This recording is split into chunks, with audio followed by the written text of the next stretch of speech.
This is Mika's Kitchen, and today we're making sweet potato and ricotta gnocchi.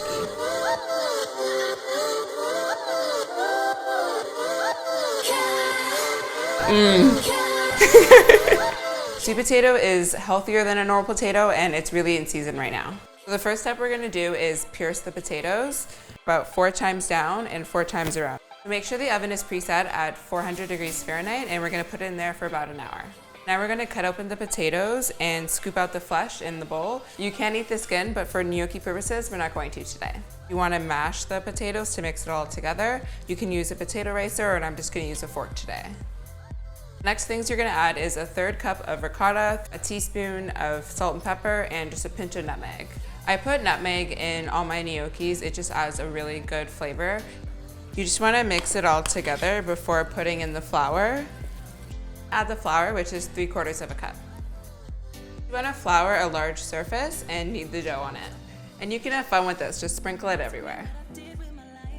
You just want a big of a surface as possible. You can even do it on a counter if you don't have a really big cutting board.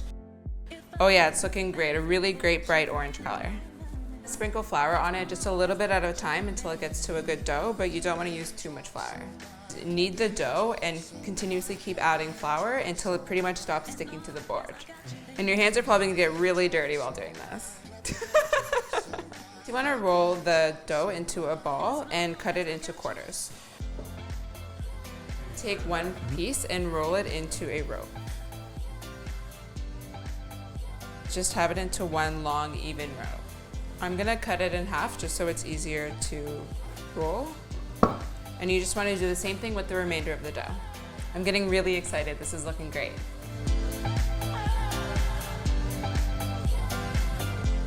They look like perfect little pillows. You're gonna use 1/2 cup of Parmesan and a little bit more for garnish. We're gonna grate the Parmesan. I like to freshly grate it myself. It gives better texture and better flavor. Use 1 stick of butter for this recipe, and I like to cut it into pieces.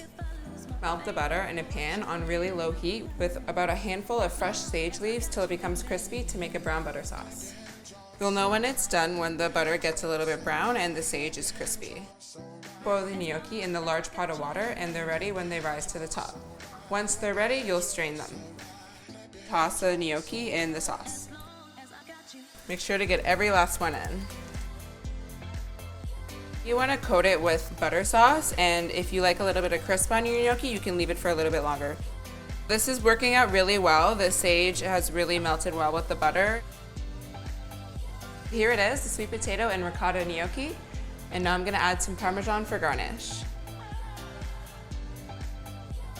It looks great. Gotta get a great shot for Instagram.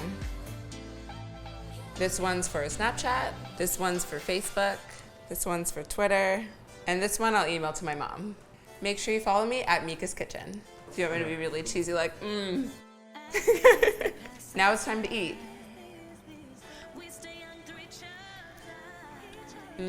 So good, just crispy enough. And there you have it, sweet potato and ricotta gnocchi.